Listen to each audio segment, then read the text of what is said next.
Data visualization is the discipline of communicating information through the use of visual elements such as graphs, charts, and maps. Its goal is to make information easy to comprehend, interpret, and retain. Imagine having to look through thousands of rows of data to draw interpretations, and compare that to a visual representation of that same data summarizing the findings. Using data visualization, you can provide a summary of the relationships, trends, and patterns hidden in the data, which, if not impossible, would be very hard to decipher from a data dump.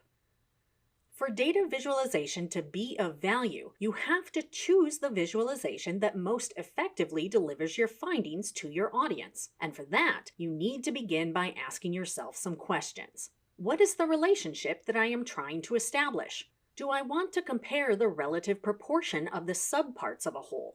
For example, the contribution of different product lines in the total revenue of the company. Do I want to compare multiple values, such as the number of products sold and revenues generated over the last 3 years? Or do I want to analyze a single value over time, which in this example could mean how the sale of one specific product has changed over the last 3 years?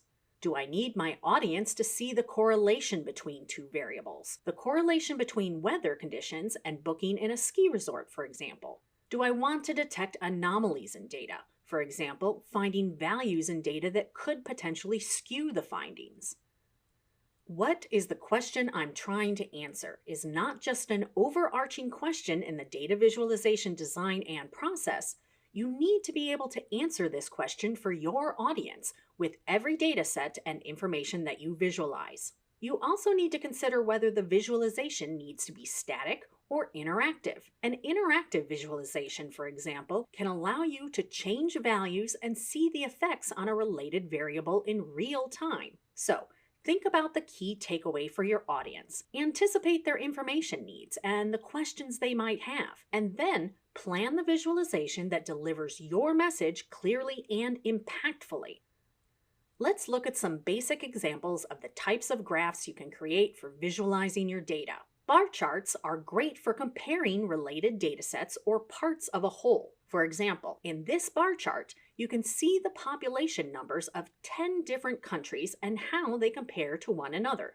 Column charts compare values side by side. You can use them quite effectively to show change over time. For example, showing how page views and user sessions time on your website is changing on a month-to-month basis. Although alike except for the orientation, bar charts and column charts cannot always be used interchangeably. For example, a column chart may be better suited for showing negative and positive values.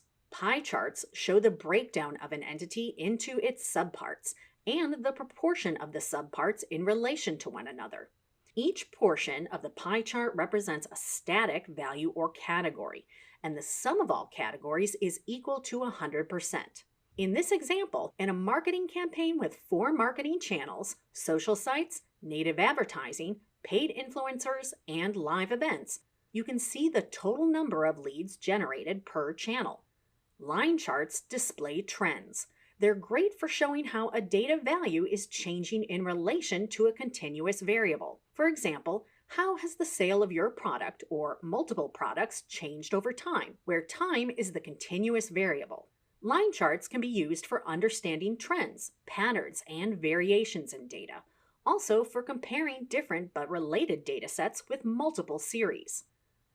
Data visualization can also be used to build dashboards. Dashboards organize and display reports and visualizations coming from multiple data sources into a single graphical interface. You can use dashboards to monitor daily progress or the overall health of a business function or even a specific process. Dashboards can present both operational and analytical data. For example, you could have a marketing dashboard from which you monitor your current marketing campaign for reach outs, queries generated, and sales conversions in real time. As part of the same dashboard, you could also be seeing how the conversion rate for this campaign compares to the conversion rate of some of the successfully run campaigns in the past. Dashboards are a great tool to present a bird's eye view of the complete picture while also allowing you to drill down into the next level of information for each parameter. Dashboards are easy to comprehend by an average user, make collaboration easy between teams, and allow you to generate reports on the go. Using dashboards, you can see the result of variations in data and metrics almost instantly. And this can help you evaluate a situation from multiple perspectives on the go without having to go back to the drawing board.